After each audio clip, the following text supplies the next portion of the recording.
अरे बैठ जाओ।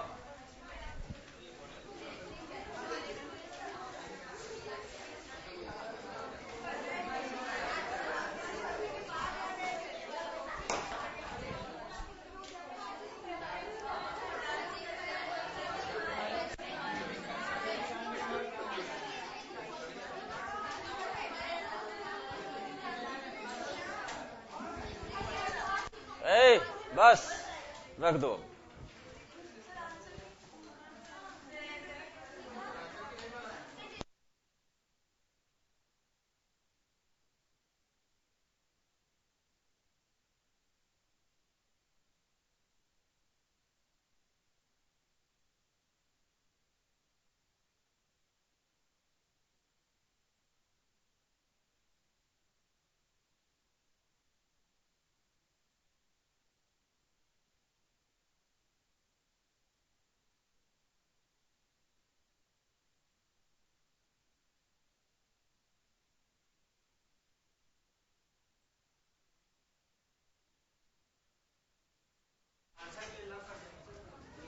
कोऑर्डिनेशन कंपाउंड या कॉम्प्लेक्स कंपाउंड, देखो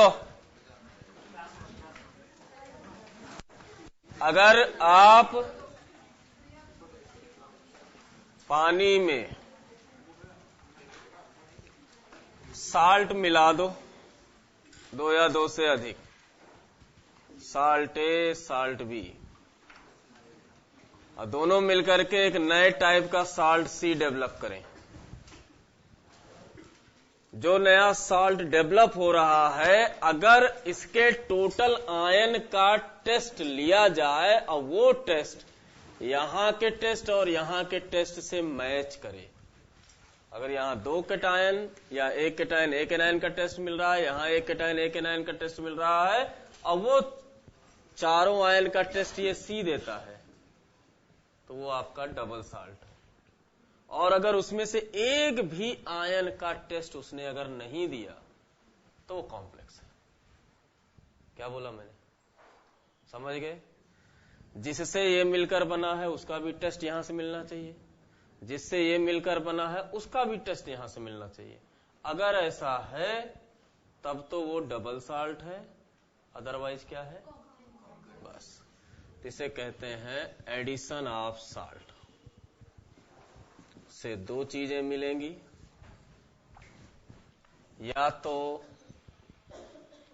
डबल साल्ट होगा या कॉम्प्लेक्स साल्ट या कॉम्प्लेक्स कंपाउंड होगा। Double salt gives the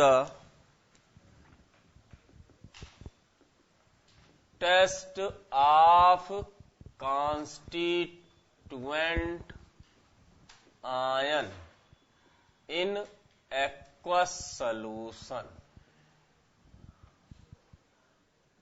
does not gives the test of all the constituent ion। ये ज्यादा अच्छा शब्द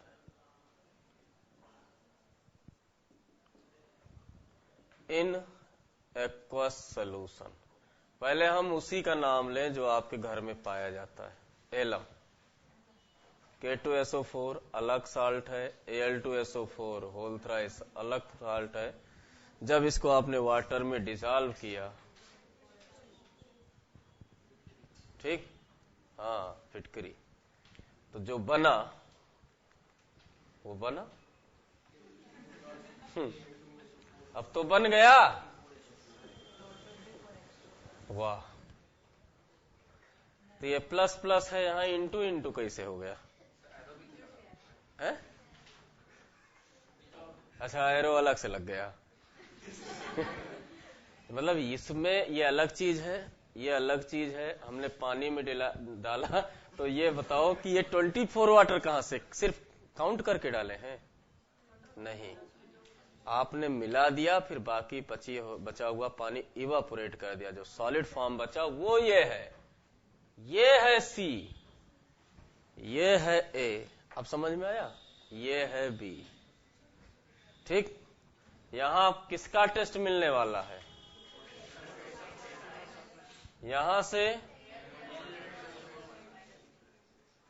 भले एक आयन कॉमन हो गया तो क्या हुआ, यहां से किसका टेस्ट मिलेगा? ये वाटर का क्यों टेस्ट नहीं मिला? कोवेलेंट है, और जब कोवेलेंट के साथ हम आयनिक की बात करेंगे तो किसी भी कोवेलेंट के बारे में आयन का टेस्ट मिलता है ना। किसका मिलता है? समझ गए? तो 24 वाटर वहां सॉलिड फॉर्म में भी रह जाते हैं उनके साथ 1 मोल पर इसके, इसलिए लिखा जाता है 24:2। ये एलम है, इसने वो सारे टेस्ट दिए जो टेस्ट आपने वहां से पाए थे अलग अलग आयनों से, इसलिए ये क्या है? Double salt. ये क्या है? Double salt. और कौन है डबल साल्ट? हाँ, मोहर साल्ट। ये तो एलम है, और कार्नेलाइट है। बस नाम तो यही 3 देते हैं, यही 3 देते हैं, लेकिन है बहुत सारे, आपको बता दिया पूरा का पूरा वो। तो मोहर साल्ट क्या है? Ferrous ammonium sulphate. समझ गए? उधर क्या लिखोगे? ये हटा के क्या लगा दोगे? हाँ, एक ए बनेगा, एक बी बनेगा, ये पूरा क्या है? सी। समझ गए? अब कार्नेलाइट क्या है? KCl MgCl2 6H2। Any doubt? ये किसका किसका टेस्ट देगा? पोटेशियम का, मैग्नीशियम का, क्लोराइड का। ये किसका किसका टेस्ट देगा? आयरन का, सल्फेट का, अमोनियम। समझ में आ गया?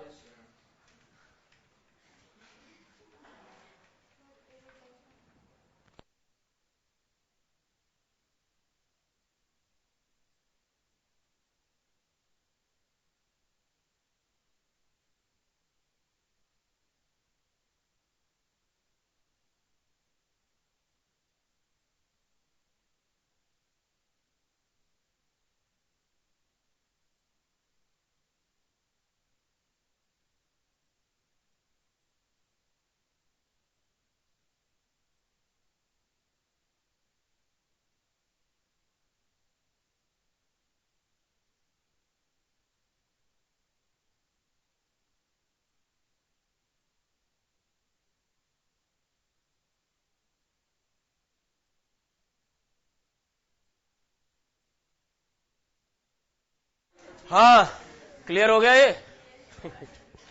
जब आप शांत इसमें ये मिला दो, इनको जानते हो? वाह, हाँ, बहुत अच्छा जानते हो। और ऐसे लिख के आ जाता है, अगर ऐसे लिख के आया तब तो आपको टेस्ट दे ही दे दोगे, मुझे मालूम है, डबल साल्ट मार ही दोगे, लेकिन वो डबल साल्ट नहीं है। ये किस फॉर्म में चला जाता है? हाँ, ऐसे। तो यहां से आपने किसका टेस्ट लिया? फेरस का, साइनाइड का, पोटेशियम का। यहां से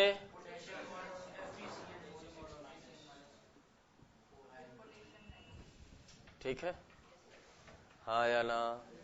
अब काम की बात देखो, अब ये लाइन पढ़ो तो आपको समझ में पूरा आ जाए। डज नॉट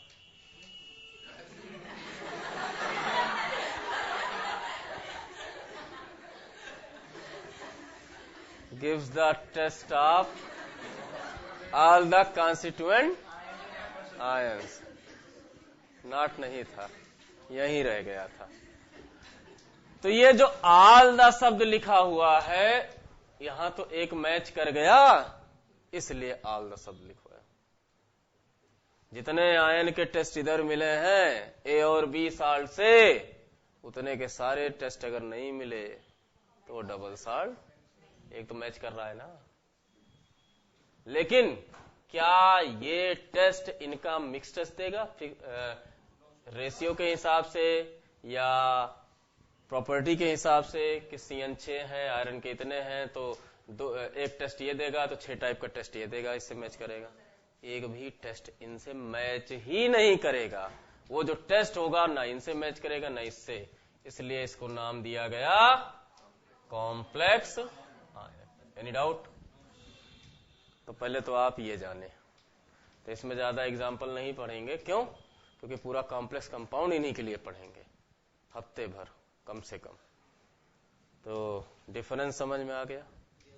जल्दी नोट करो, नोट करो, नोट करो।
आज तुम्हें मैथ्स के बारे में बात करेंगे ना?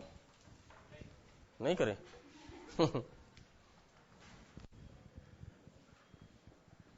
टर्मिनोलॉजी ना यूज्ड इन, देखो राइटिंग देखो,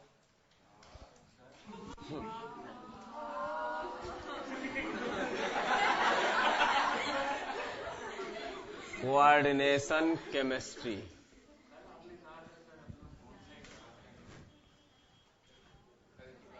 ये यहां बढ़ाया है, देख लो। नहीं, वो छोटा है, कॉम्प्लेक्स साइन छोटा होता है। Terminology use in coordination chemistry. वाह, सबसे पहले सेंट्रल मेटल एटम या आयन, दूसरा उसके सारे कमांडो लिगैंड, दोनों को जोड़ दो, कॉम्प्लेक्स आयन। उस हाइपोथेटिकल स्फीयर जो डेवलप हुआ, कोऑर्डिनेशन स्फीयर।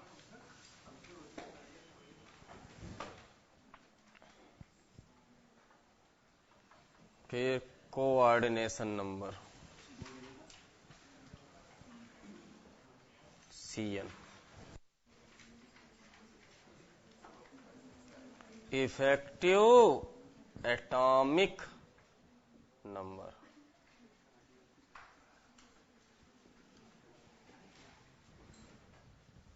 ठीक, बस इतने, सिर्फ इतने।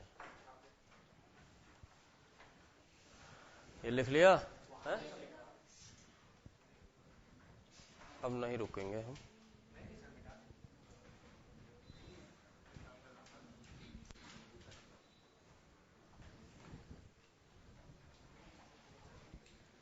तो भैया इसमें जो है, या आप सेंट्रल मेटल एटम या जितनी भी चीजें हैं, क्यों ना आप उसी K4Fe(CN6) से चेक करो क्या क्या है। इस स्क्वायर ब्रैकेट के अंदर जो तुम्हें मेटल स्पीसीज दिखे वो एक है।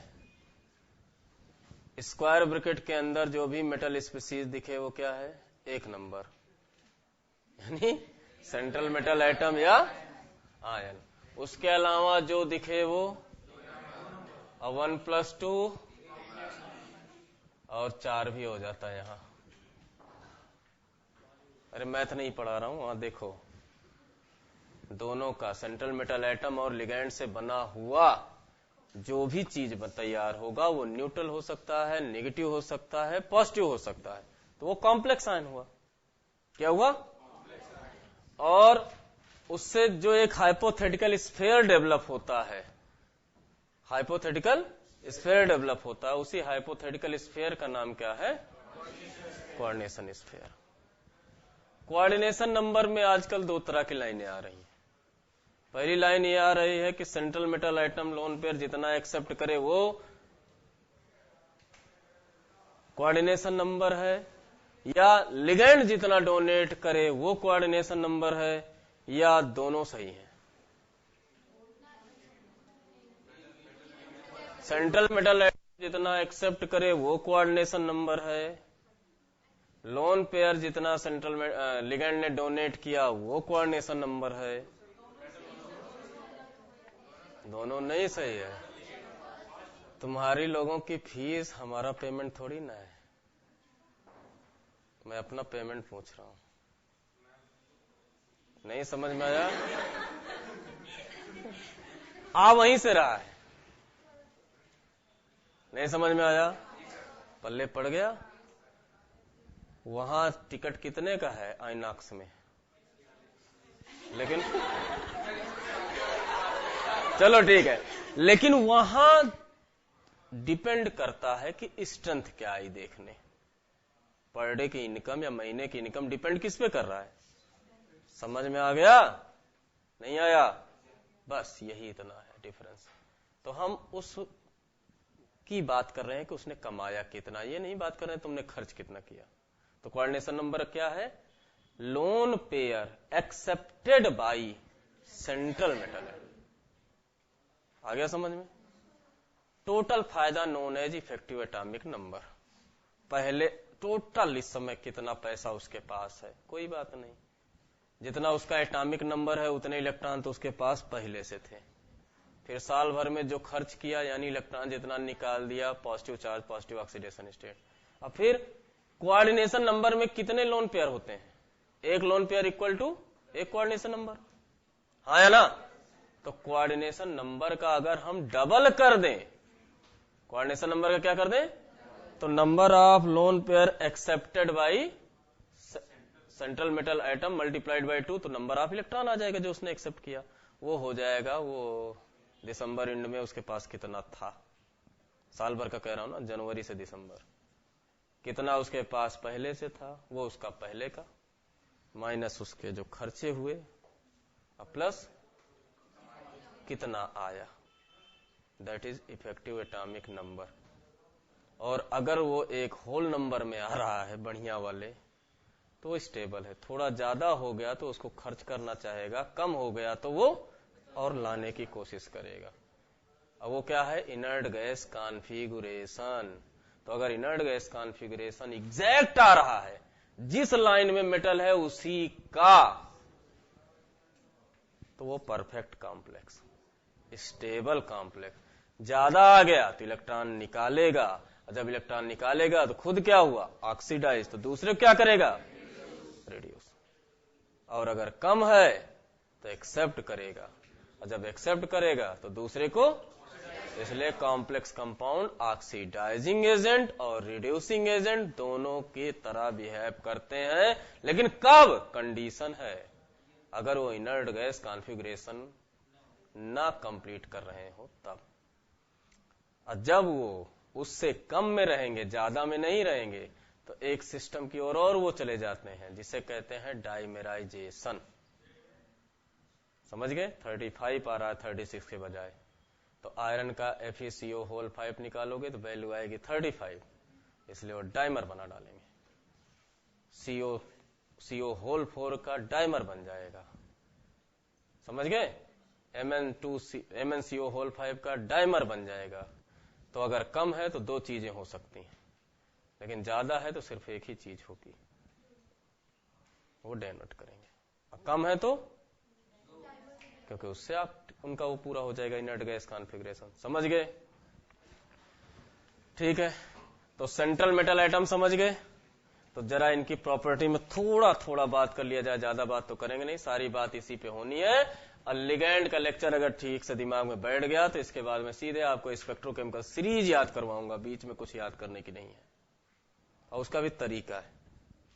तो सेंट्रल मेटल एटम वो क्या होते हैं, या आयन, बोलो। पहले इनको तो रखना है इलेक्ट्रॉन क्लाउड, तो क्या होना चाहिए, ये अगर नहीं हुआ तो रख ही नहीं सकते। दूसरा, हाई चार्ज डेंसिटी चाहिए, जिससे आसानी से वो क्या कर सके, समझ में आया, ये दोनों चीजें चाहिए। इसलिए 3D 4D 5D के तो रहते ही हैं, इसके अलावा बोरान, एल्युमिनियम, लेड, ये भी पाए जाते हैं।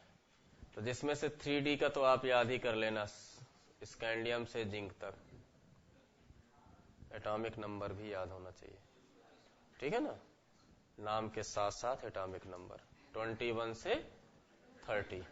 और इसमें क्या आपको आना चाहिए, पूरी Cu वाली लाइन, पूरी Zn वाली line, zinc, cadmium, mercury, Cu Ag Au, निकल, पैलाडियम, प्लेटिनम।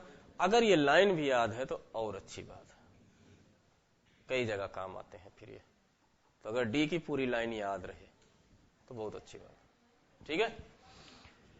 वैसे एटॉमिक नंबर तो मैं अभी दूंगा, लेकिन आप याद रखे रहेंगे तो ज्यादा अच्छा रहेगा। क्या बोला, पूरा डी यूज होगा। अब जब इनमें ये प्रॉपर्टी है कि लोन पेयर एक्सेप्ट करें, तो लोन पेयर एक्सेप्ट करने वाला लेविस के हिसाब से क्या होता है, समझ गए, एक्ट एज लेविस।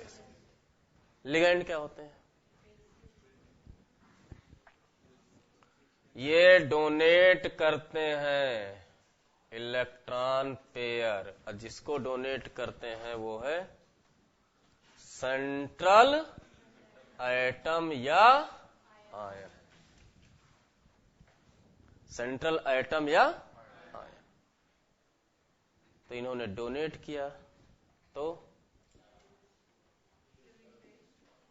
तो भैया लोन पेयर डोनेट करवाना है, बस यही इतना ध्यान रखो।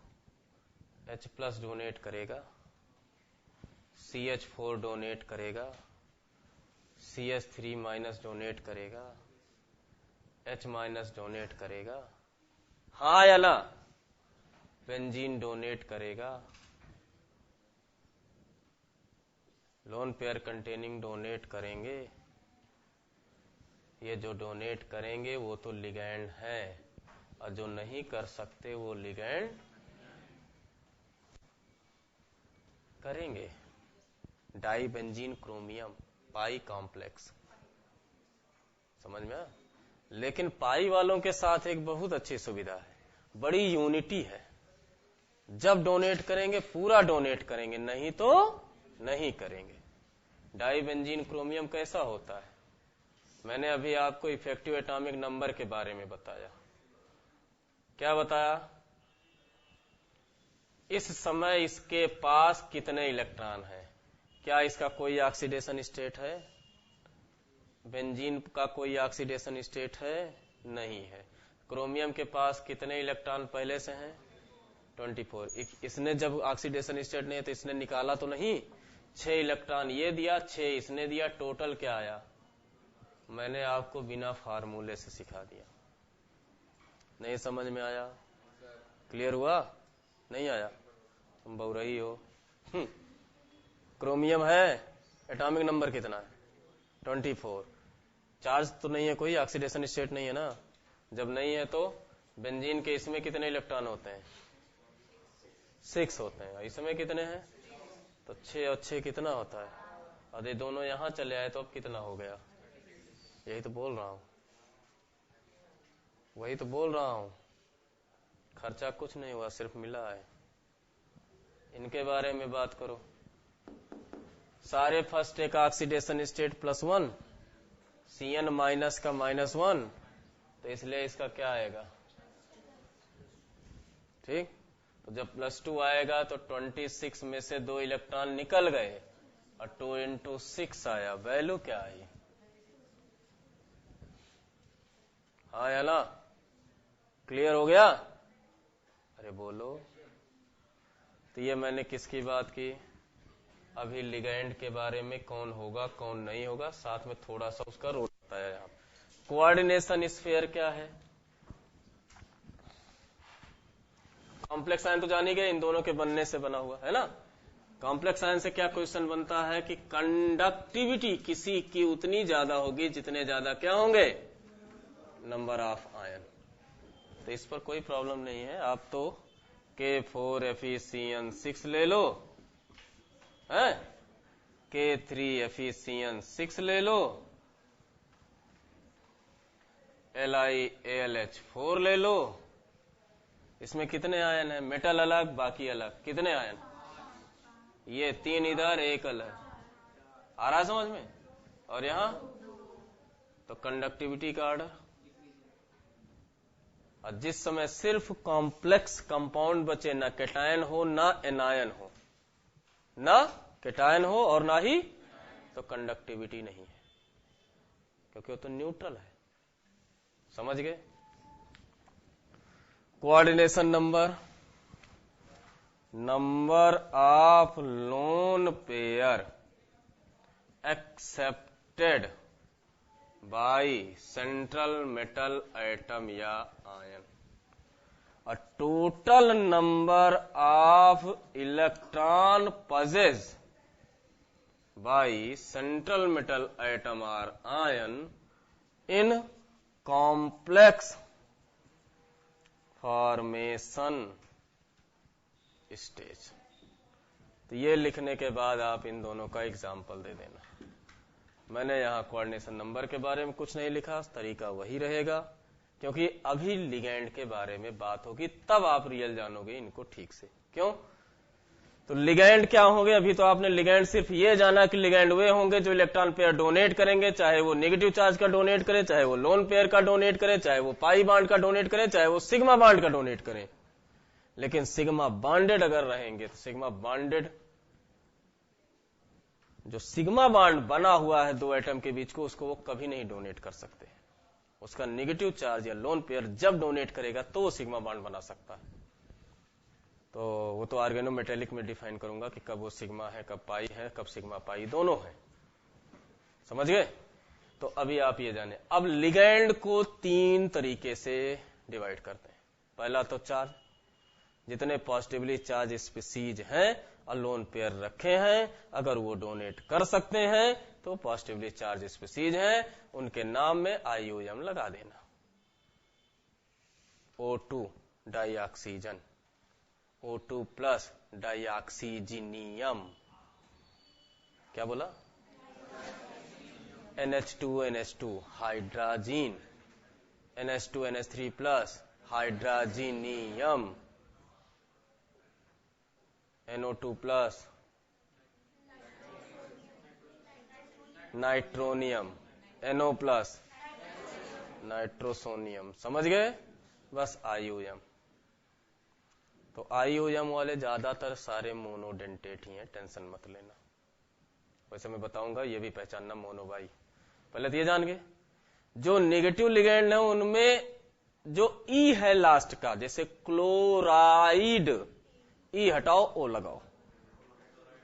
क्यों? क्योंकि मैं साथ साथ IUPAC का काम करता हुआ चल रहा हूं, डायरेक्ट IUPAC करा दूंगा। Cl minus chlorido, F minus fluorido, OX minus OH minus hydroxido, पूरा नाम लिख दो, E हटा के O रख दो। Sulphite सल्फाइटो, sulphate सल्फेटो, acetate एसीटेटो। लेकिन अगर वो न्यूट्रल स्पीसीज है तो उनके कुछ पर्सनल नाम है। अमोनिया एमीन, पानी एक्वा, देखो ना निकल निकल के आ रहे हैं। CO कार्बोनिल, NO सिल सिल नाइट्रोसिल, PH3 फास्फीन। ठीक है, सारे हाइड्रोजन हटा करके फिनाइल ग्रुप लगा दो, tri phenyl phosphine, tri ethyl phosphine, pyridine, dipyridine, phenanthroline, ethylene diamine, बहुत सारी। समझ में आ गया? ये तो हुए आपके चार्ज के हिसाब से। अब आएगी डेंटिसिटी। कुछ सोचो नहीं, कुछ और है जो तुम सोच रहे हो, वो डेंटिसिटी नहीं है, वो है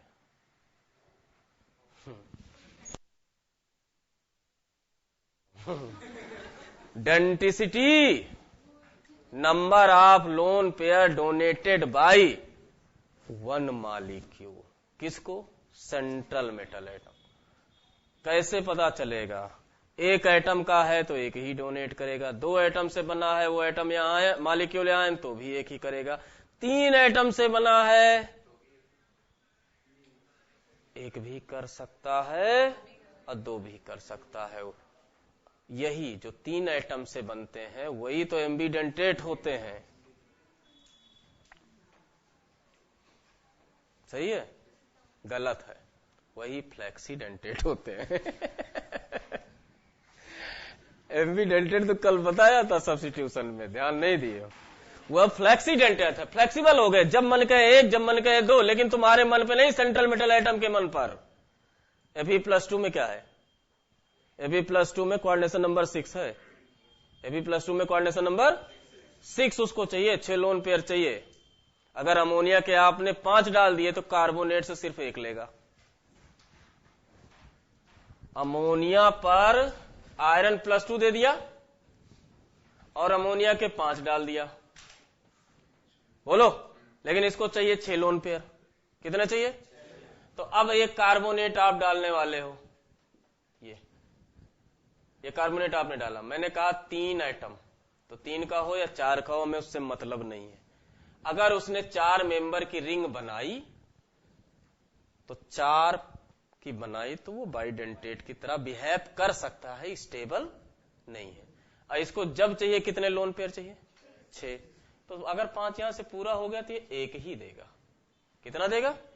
लेकिन उसी +2 के साथ जब अमोनिया के 4 मौजूद रहे केवल, तो अब इसकी मजबूरी है वही CO3 यहां पे बाइडेंटेट का काम करे। यहां पे अभी क्या काम कर रहा है? मोनोडेंटेट। तो ऐसे सारे सारे एनायन आप जो भी आपके दिमाग में हैं, जो भी जिनके पहले एटम पर या दोनों टर्मिनल एटम पर लोन पेयर हैं, दोनों टर्मिनल एटम पर लोन पेयर हैं, और जो लोन पेयर या नेगेटिव चार्ज वाले कंपाउंड है यानी इलेक्ट्रॉन पेयर फ्री इलेक्ट्रॉन है, फ्री इलेक्ट्रॉन मतलब बॉन्डेड ना हो, नहीं तो तुम फ्री इलेक्ट्रॉन सोच लो। फ्री इलेक्ट्रॉन आप लोगों के दिमाग में रहता है फ्री रेडिकल, मैं फ्री इलेक्ट्रॉन बोल रहा हूं, नॉन बॉन्डेड इलेक्ट्रॉन समझ जाओ। नॉन बॉन्डेड इलेक्ट्रॉन है वो चाहे माइनस के फॉर्म में हो चाहे लोन पेयर के फॉर्म में है, तो वो डोनेट करते हैं, और जब डोनेट करते हैं तो तीन, पहले और दूसरे और तीसरे को चेक करो, पहला दूसरा तीसरा, यहां से डोनेट हो सकता है, यहां से, तो मेटल के साथ रिंग कितने की होगी, 4 की, तो ये फ्लेक्सीडेंटेट है। तो carbonate, nitrate, nitrite, sulphide, sulphate, जितने भी तुम्हारे 8 वाले हैं सबको सेट करो, हर जगह पहला और तीसरा मिल रहा है, ये सारे के सारे फ्लेक्सीडेंटेट है, एक भी नहीं रटना। स्ट्रक्चर बनाओ, लोन पेयर देखो, सेंट्रल एटम के लेफ्ट में राइट में एटम है, लोन पेयर है, फ्लेक्सी है, NO2 माइनस दिख रहा है, O बीच में nitrogen, flexi, NO3 minus, NO metal बीच में, दाएं बाएं लोन पेयर है, फ्लेक्सी। Any doubt? 2 एटम का 3 एटम का हाइड्रोजन के पास 2 लोन पेयर है, लेकिन कभी बाइडेंटेट नहीं बन सकता, नहीं बनेगा, 3 मेंबर की रिंग बनाएगा। तो भैया कोऑर्डिनेशन कंपाउंड, कॉम्प्लेक्स कंपाउंड तो इसलिए बनता है कि और ज्यादा स्टेबल हो, वहां जाकर के और आग थोड़ी ना लगाएगा, अनस्टेबल कर देगा। 3 member ring, highly angular strain, समझ गए। लेकिन जब पहले और चौथे पर है तब भैया वो किसी की सुनने वाला नहीं है, कभी मोनोडेंटेट नहीं होगा वो हमेशा, क्योंकि रिंग कितने की बन रही है, 5, चिलेशन कितने की बन रही है, 5 मेंबर की रिंग। अच्छे की हो गई तो यानी पहले और 5वें पे हो गया तो बल्ले बल्ले है, 6 मेंबर, हाईली स्टेबल, चिलेशन से एंट्रोपी बढ़ जाती है, बता ही चुका। तो एक चीज यहां पे मैं बात किया था कि जो कोऑर्डिनेशन स्फीयर होते हैं वो हाइपोथेटिकल स्फीयर हैं। हाइपोथेटिकल स्फीयर कभी आयोनाइज नहीं होते, लेकिन ये लाइन थोड़ी सी अजीब लगती है। कभी आयोनाइज ना होने का मतलब ये होता है कि आप मेटल को लिगेंड से कभी अलग नहीं कर सकते, लेकिन कब कर सकते हो, कह देंगे भैया तुम्हारा सिलेक्शन हो गया, इस कॉलेज में चले गए, लेकिन कब उस कॉलेज को छोड़ सकते हो, सिर्फ एक ही बात है, नहीं कोर्स नहीं, एडमिशन ले लिए, सब कुछ ले लिए, जैसे पता चल जाए कि कम से कम रैंक, कॉलेज का रैंक का डिफरेंस कितना आ रहा है, 50-100, और आपको दूसरा कॉलेज बुला रहा है जिसका रैंक अच्छा है, तो क्या करोगे, उसी समय और स्टेबल होने के लिए उसको छोड़ के कहां पहुंचोगे। तो मोनोडेंटेट लिगैंड से अगर वो जुड़ा है, अब बाइडेंटेट आया तो दोनों मोनोडेंटेट भाग लेंगे, अब बाइडेंटेट आके वहां रिंग बना लेगा। क्यों? क्योंकि उस बाइडेंटेट के साथ चिलेशन हो जाएगा। तो वो जो लाइन है कि कोऑर्डिनेशन स्फीयर नेवर आयोनाइज, अगर आयोनाइज नहीं हुआ तो निकले कैसे, वो उनके लिए है कि कोई और नहीं निकाल सकता, उससे और ज्यादा स्टेबल कॉम्प्लेक्स उसको निकलवा सकता है जब लिगैंड आपका क्या हो। तो अगर आपके पास 3 इन लगे हैं किसी भी मेटल में तो 3 रिंग बनी है, समझ रहे हो, कोऑर्डिनेशन नंबर 6 पे बात हो रही है। 3 इन लगे हैं तो कितनी रिंग बनी है, EDTA डाल दिए तो वो अकेले कितनी बना सकता है, जितना डेंटेट -1, 2 हाथ से 1 रिंग, भगवान तुम्हें 3 हाथ देंगे तो 2 रिंग, भगवान तुम्हें 4 हाथ देंगे तो 3 रिंग, समझ गए। EDTA को कितना दिए हैं समझ गए, तो कितने रिंग, अब उसमें 5 रिंग है, तो तीनों इन को हटा करके EDTA सेट करोगे ना तो ज्यादा स्टेबल आएगा, तो EDTA ज्यादा स्टेबल होगा किसी भी मेटल के साथ, समझ गए। तो पहली प्रायोरिटी में रिंग रहेगा, समझ गए। तो ये तो अभी आपको बताया, तो लिगैंड के बारे में पहले केस से बताया, पॉजिटिव, नेगेटिव, न्यूट्रल। दूसरा केस क्या बताया, डेंटिसिटी से, डेंटिसिटी के बारे में पूरी चर्चा होगी, लेकिन अभी आज खाली समरी ही दे सकता हूं। फिर 3rd नंबर पर क्या आया, लिगैंड का तीसरा केस, अरे 4 से बता दिया, डेंटिसिटी से बता दिया, अरे कुछ लिगैंड होकर भी लिगैंड के साथ साथ कुछ और व्यवहार कर जाते हैं, पहले तो डोनेट कर दिए, अब बगल में मिला तो उसका भी लोन पेयर अपने वाले में पहुंचा लिए। Non classical ligand, synergic bonding कौन है? ऐसे सारे लोग जिनके पास मल्टीपल बॉन्ड है और मोरियन के साथ, CO, CN, NO, इनको तो समझ ही गए। अब फास्फोरस का कोई भी केस, क्योंकि आपको मालूम है फास्फोरस डबल बॉन्ड बनाने का बहुत प्रयास करता है। कुछ याद आ रहा है? ऑर्गेनिक से थोड़ा सा कनेक्ट करवा दो, PCl5 से रिएक्शन कराए थे तो ऑक्सीजन को ढूंढ ढूंढ के डबल बॉन्ड बनवा रहा था, याद आ रहा है? बस वही, तो वही सिनर्जिक बॉन्डिंग है। लेकिन वो होती कैसे है? वो इस तरह से होती है, बस वही। और समझ लो नॉन क्लासिकल में तो अगर आपके पास ये मेटल है, इनके पास ऑर्बिटल है, एक आध वैकेंट ऑर्बिटल रखो, नहीं तो आपको पता ही नहीं चल पाएगा। सारे भरे रहेंगे तो लिगेंड देगा कहां? ये इसने दिया तो ये सिग्मा बॉन्ड लिगेंड प्रॉपर्टी, इसका ABMO खाली है, एंटी बॉन्डिंग मॉलिक्यूलर ऑर्बिटल, और इसके भरे हुए ऑर्बिटल से अगर वो इलेक्ट्रॉन यहां ट्रांसफर करवाता है तो कार्बन मैक्सिमम कितना बॉन्ड बना सकता है? 4। 3 यहां इनके बीच बने हुए थे, चौथा यहां बन गया। जितना परसेंटेज इधर क्लाउड का आएगा उतना परसेंटेज ये कम हो जाएगा, क्योंकि यहां और यहां मिलाकर के टोटल 2 ही इलेक्ट्रॉन रहने। क्यों? क्योंकि 2, 2, 4, 2, 6 तो फिक्स है। तो जितना इधर की डोनेटिंग पावर होगी उतना ही ये बॉन्ड लेंथ बढ़ती जाएगी, उतना ही ये बॉन्ड लेंथ। तो 1.12 एंगस्ट्रॉम होती है CO गैस में CO बॉन्ड लेंथ। कितना बोला? और इस सिनर्जिक बॉन्डिंग से मैक्सिमम वो कहां तक जा सकती है, यानी 0.03 का डिफरेंस करीब आता है। कितने का? समझ में आया? CO गैस से। अब ये डिफरेंस, कहने का मतलब ये बॉन्ड लेंथ ज्यादा कहां से बढ़ सकता है? तो ये तो सब जगह सारे मेटल से लगा के चेक करो। जिसके पास मेटल के ऑर्बिटल में इलेक्ट्रॉन ही नहीं है वहां आप कहां से भेज सकते हो? स्कैंडियम +3 D का भेज रहे थे ना, है ही नहीं भेजेगा। लेकिन जब आप 3D सीरीज में आते हो तो कुछ ग्राफ ऐसा गया था, है? क्रोमियम, फिर 3 भाई लोग समान सब, हाँ, और उसके बाद CU, फिर Zn। तो जब तक साइज कम हो रहा है इलेक्ट्रॉन डेंसिटी बढ़ रही है, इलेक्ट्रॉन डेंसिटी बढ़ रही है तो ठीक है, समझ गए अब मैं क्या कहना चाह? बढ़ रही है तो डोनेटिंग पावर भी बढ़ रही है, डोनेटिंग पावर भी बढ़ रही है तो इनको दे देंगे, और जब इनको दे देंगे तो ये बॉन्ड लेंथ बढ़ जाएगी। आ गया समझ में? पहला तरीका। दूसरा, एक ही टाइप का मेटल है, एक ही टाइप का जो तुम्हारे मन में आए, उसी मेटल का नेगेटिव चार्ज हो, उसी मेटल पर न्यूट्रल फॉर्म हो और उसी मेटल का प्लस फॉर्म हो, तो इलेक्ट्रॉन डेंसिटी किसके पास ज्यादा है? तो सबसे ज्यादा सिनर्जिक बॉन्डिंग कौन करवाएगा? तो सबसे ज्यादा सिनर्जिक बॉन्डिंग अगर ये करवाएगा तो MC बॉन्ड छोटी होती जाएगी और CO बॉन्ड बढ़ता जाएगा। ये क्वेश्चन बन सकता है। ये है क्लासिकल नॉन क्लासिकल। तो आज जितनी बातें हमने की उतना कल वाले लेक्चर में लिखते हालत खराब होने वाली है, लेकिन सिर्फ हम कल लिखेंगे क्योंकि हम हर हाल में चाहते हैं कि कोऑर्डिनेशन नंबर तक कल पहुंच जाए। समझ गए हो? Okay, bye bye. हाँ जी।